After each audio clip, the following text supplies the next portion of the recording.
Hello বন্ধুরা, good morning. কেমন আছো তোমরা সবাই? আশা করছি সকলেই বেশ ভালো আর সুস্থ রয়েছে, আর আমিও কিন্তু বেশ ভালো আছি। আজ হলো 12ই ফেব্রুয়ারি, বারটা হলো আজকে সোমবার, আর এখন ঘড়িতে বাজছে ওই সকাল 7টা মতো। উঠেই দেখো প্রথমে ঘরের জানলা দরজাগুলো খুলে দিয়েছি, আর ঘুম থেকে উঠেই দেখলাম যে আজ বাইরে বেশ সুন্দর রোদ উঠেছে। অবশ্য আজকে বলে না, 3-4 দিন ধরেই এই ওয়েদারটা কিন্তু আমরা দেখতে পাচ্ছি। সকাল সকাল ঘুম থেকে ওঠার পর যদি খুব একটা ঠান্ডা অনুভব না করে সংসারের কাজগুলোতে হাত দিতে পারি, তাহলে কিন্তু দেখবে অনেকটা এনার্জির সাথেই সকালের কাজগুলো কিন্তু হয়ে যায়। তো বন্ধুরা চলো, এখন থেকেই তোমাদেরকে সঙ্গে নিয়ে আজকের ভিডিওটা এখান থেকে শুরু করছি। ভিডিওটা পুরোপুরি দেখার অনুরোধ করলাম, আশা করছি তোমাদের খুব ভালো লাগবে। বন্ধুরা, আমাদের সংসার জীবনের প্রতিদিনের কাজকর্মগুলো অনেকটা একই রকম হলেও প্রত্যেক দিন যে একই রকমভাবে কাজগুলো আমরা করে থাকি তা কিন্তু একদমই নয়। আগে পরেও কখনো হয়ে যায়, কখনো বা কম বেশিও হয়ে থাকে। তাই আজকের ভিডিওতে আমি তোমাদের সাথে এটাই শেয়ার করব, সকালে ঘুম থেকে ওঠার পর থেকে আমার সংসারের কাজগুলো দ্রুততার সঙ্গে আমি কিভাবে হ্যান্ডেল করি, সেটাই তোমাদের সাথে এই ভিডিওতে শেয়ার করতে চলেছি। আর এরই সাথে থাকবে কিছু টিপস। আর তার সাথে বন্ধুরা, আজ আমি তোমাদের সাথে এটাও শেয়ার করব, আমার এই যে দেখো রান্নাঘরের যে সিঙ্কটা রয়েছে সেটার অবস্থা খুব খারাপ, আর তেল চিটচিটেও মোটামুটি হয়ে গেছে। আশা করছি তোমরা দেখতে পাচ্ছ অনেকটাই হলুদ হয়ে গেছে সিঙ্কটা। তাই এই সিঙ্কটাও খুব সুন্দরভাবে ক্লিন করব আজকে। তো বন্ধুরা প্লিজ কন্টিনিউ ভিডিওটা দেখতে থাকো। বন্ধুরা, একটি সংসারে সুখ সমৃদ্ধি, তার সাথে সেই সংসারে শ্রীবৃদ্ধি কিভাবে হতে পারে, এটা কিন্তু অনেকাংশেই সংসারের নারীদের ওপরে নির্ভর করে। একজন নারী পারে একটা সংসারকে খুব সুন্দরভাবে মেনটেন করতে, আর তারই সাথে সংসারটাকে ধরে রাখতে। আর এই সংসারটার শ্রীবৃদ্ধি করার জন্য আমি কিন্তু অনেকগুলো টিপস ফলো করি। তো এই ভিডিওতে তোমাদের সাথে সেই টিপসগুলো অবশ্যই শেয়ার করে নেব।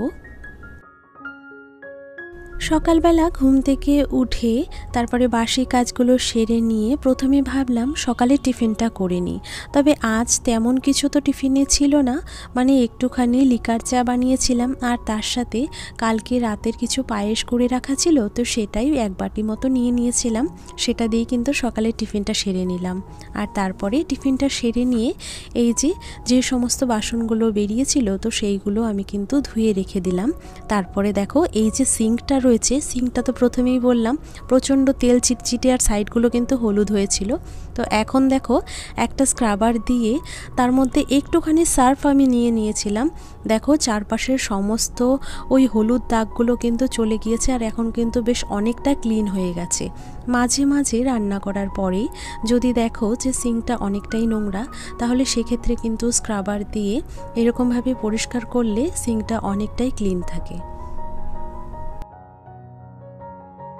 সকাল সকাল ব্রেকফাস্টটা সেরে নিয়েছি, আর ব্রেকফাস্টটা সেরেই রান্নাঘরে যে সমস্ত কাজগুলো ছিল সবটাই কিন্তু আমি করে নিয়েছি। আর করেই দেখো এখন কিন্তু ফুল এনার্জি নিয়ে সংসারে বাকি কাজগুলোও সেরে নিচ্ছি। আমার বেডরুমে এসে যতক্ষণ না আমি বেডটা গোছাই, ততক্ষণ কিন্তু ঘরটা বড্ড অগোছালো মনে হয়। আর আমার মনে হয় ঘরে তোমার যতই ফার্নিচার থাকুক না কেন, যতক্ষণ না তুমি বেডটা গুছিয়ে রাখছো, ততক্ষণ কিন্তু ঘরটা অগোছালোই মনে হয়। আর এই যে দেখো তারপর কিন্তু স্নানও সেরে নিয়েছি, আর মা ওই রোদে বাইরে কুর্তি কলাই আর ওই শুকনো লঙ্কাটা রোদে দিয়েছে।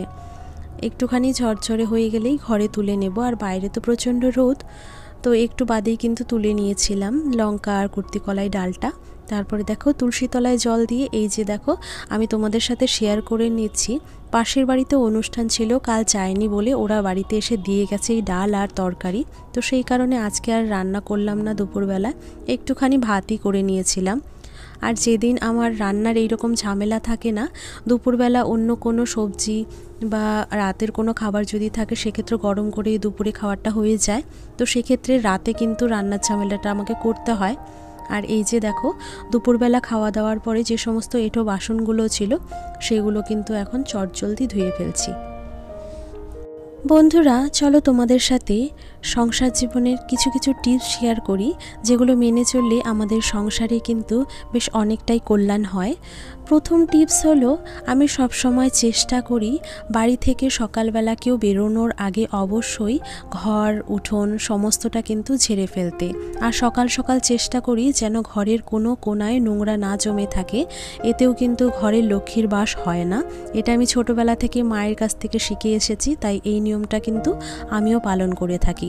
আর আমাদের বাঙালিদের মধ্যে একটা নিয়ম কিন্তু আরও রয়েছে, জানি না হয়তো তোমরা অনেকেই জানো না বা জানতেও পারো, তবুও তোমাদের সাথে শেয়ার করে নিচ্ছি। যখন বাসি ঘর উঠোন এগুলো ঝেড়ে নেওয়া হয়, তারপর কিন্তু দুয়ারে আমাদের জলও দিতে হয়। এটা নাকি করাটা নিয়ম, আর এটা কিন্তু সংসারের জন্য অনেকটাই মঙ্গলজনক। টিপস নাম্বার 2 হলো, আমি সবসময় চেষ্টা করি বাড়ির সকল সদস্য ওঠার আগে ঘুম থেকে ওঠার। তাহলে কি হয় বলো তো, আমার সংসারে বেশ অনেকটা কাজ কিন্তু সকাল সকাল হয়ে যায়, আর এরপরে সংসারের বাকি কাজগুলো করতে কিন্তু আমার খুব একটা অসুবিধে হয় না। বন্ধুরা টিপস নাম্বার 3 হলো, সকালবেলা ঘুম থেকে উঠে সব থেকে প্রথম কাজ আমার যেটা হয়ে থাকে সেটা হলো বাসি কাপড়টা চেঞ্জ করা। আর আমি প্রত্যেক রাতে ঘুমানোর সময় একটা বাসি কাপড় আলাদা করে বেডের সাইডে রেখে দিই, যাতে করে প্রতিদিন আমার সেই ধোয়ার ব্যাপারটাও না থাকে। তবে শীতের দিনে সেটা সম্ভব হলেও গরমের দিনে সেটা কখনোই সম্ভব হয় না। রেগুলার একটা নাইটি যদি আমি বাসি হিসেবে রেখে দিই, তাহলে সেক্ষেত্রে কিন্তু 2-3 দিন পর পরই সেটা কেচে দিতে হয়। গরমের দিনে তো সেটা রাখা পসিবল হয় না। তবে শীতের দিনে কিন্তু আমার বাসি কাপড়টা আমি আলাদা করে বেডের সাইডে রেখে দিই, যাতে করে প্রতিদিন ধোয়ার ঝামেলাটা না থাকে। আর সকালে উঠে কিন্তু সেই কাপড়টা রোদেও দিয়ে থাকি। আর আমি কখনো বাসি কাপড় পরে সকালের কিন্তু কাজগুলো করি না, মানে করলেও শুধুমাত্র বাসি কাজগুলোই করে থাকি, বাকি কিন্তু সংসারে কোনো কাজই করি না। আর এটা যদি মানা যায় তাহলে কিন্তু আমাদের সংসারের অনেকটাই কল্যাণ হয় বলে আমার মনে হয়। তো বন্ধুরা আজকে যে কটা টিপস আমি তোমাদের সাথে শেয়ার করলাম, জানি না তোমাদের কতটা ভালো লেগেছে। যদি ভালো লেগে থাকে আর তোমরা যদি আমার সাথে একমত হয়ে থাকো, তাহলে অবশ্যই করে কিন্তু তোমরা সেটা কমেন্টে জানাতে পারো। বন্ধুরা তোমাদের সাথে কথা বলতে বলতে আর আমার কিছু টিপস শেয়ার করতে করতে ওদিকে বিকেলের অনেকগুলো কাজ কিন্তু আমি সেরে ফেলেছি। দুপুরের এঁঠো বাসনগুলো সমস্তটা মেজে নিয়ে আমার ওই ফুল বাগানে চলে গিয়েছিলাম। আর ওখানে তো দেখলেই যে মাটিটা অনেকটা শুকনো হয়ে গিয়েছিল, তাই কিছুটা জল দিয়ে দিয়েছি। আর গাছের পাতার ওপরেও না কিছুটা আমি জল ছিটিয়ে দিয়েছি, এতে করে পাতাগুলো কিন্তু বেশ সতেজ থাকবে। আর বাইরে ওই উঠোনের দিকে ডালিয়া গাছের চারাটা কিন্তু বেশ বড় হয়ে উঠেছে, ওখানেও খানিকটা জল দিয়ে এলাম। তার সাথে দেখলাম ফুলের কিন্তু 2-4টে কড়িও এসেছে, যেটা দেখে কিন্তু আমার মনটা অনেকটা বেশি ভালো হয়ে গেল। আর এই তো বন্ধুরা বাইরের সমস্ত কাজ কিন্তু আমি সেরে ফেলেছি।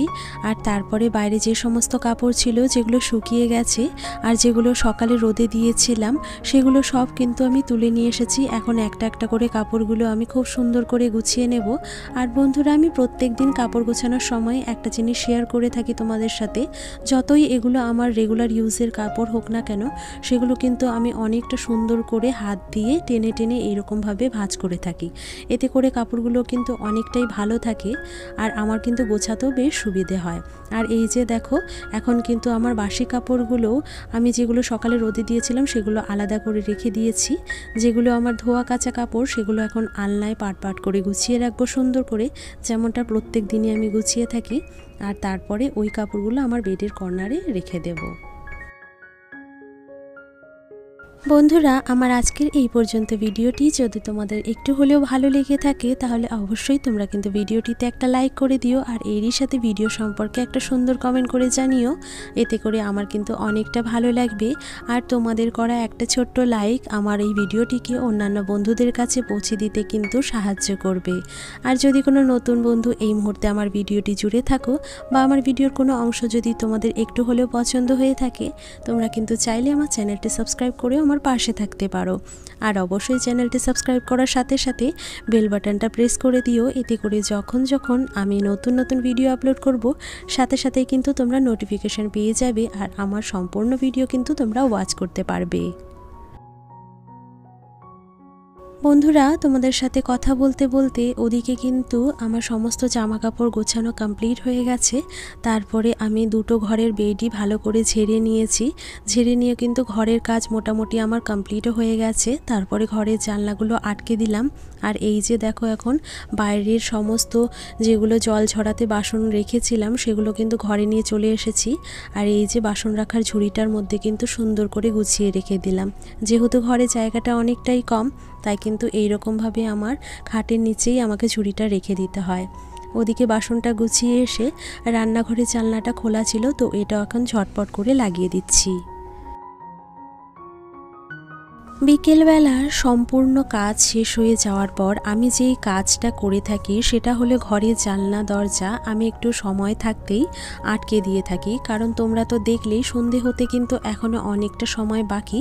তবে তার আগেই জানলা দরজাগুলো যদি আমি না আটকাই তাহলে কিন্তু মশাগুলোকে ঘরে আসতে আর আটকানো যাবে না। তো সেই জন্য দেখো, আমি কিন্তু আগে থাকতেই জানলা দরজাটা আটকে দিয়েছি। আর এরপরে একটুখানি ফ্রেশও হয়ে চলে এলাম।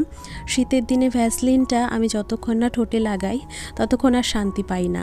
সারাদিন সেভাবে সংসারে কাজের মধ্যে এমনিতেও সময় পাই না, তো বিকেলবেলা এইভাবে একটুখানি ফ্রেশ হয়ে নিই। আর তারপরে দেখো, আমি কিন্তু গুড নাইটটাও জ্বালিয়ে দিলাম। আর এই যে তেলের বোতলে কিন্তু তেলটা ভরে নিয়েছি। তারপরে কাল সকালের জন্য কটা বাদাম এখন ভিজিয়ে রাখবো। এতে করে আমার কিন্তু সকালবেলা এটা খেতে একদমই মনে থাকবে। আর তা না হলে কিন্তু কয়েকদিন ধরে এমন হচ্ছিল আমি কিন্তু এই বাদামগুলো ভেজাতেই ভুলে যাচ্ছিলাম। আজ কিন্তু মনে করে আগে ভাগেই ভিজিয়ে দিয়েছি। আর তারপরে এই যে দেখো, আমি কিন্তু সমস্ত কাজ সেরে নিয়ে অফিসের কাজগুলো করতে বসে গেছি। তো বন্ধুরা, আজকের ভিডিওটা আমি এখানেই শেষ করছি। ভিডিওটা ভালো লাগলে অবশ্যই লাইক করে দিও। দেখা হচ্ছে পরবর্তী একটা নতুন ভিডিওতে। ততদিন ভালো থেকো।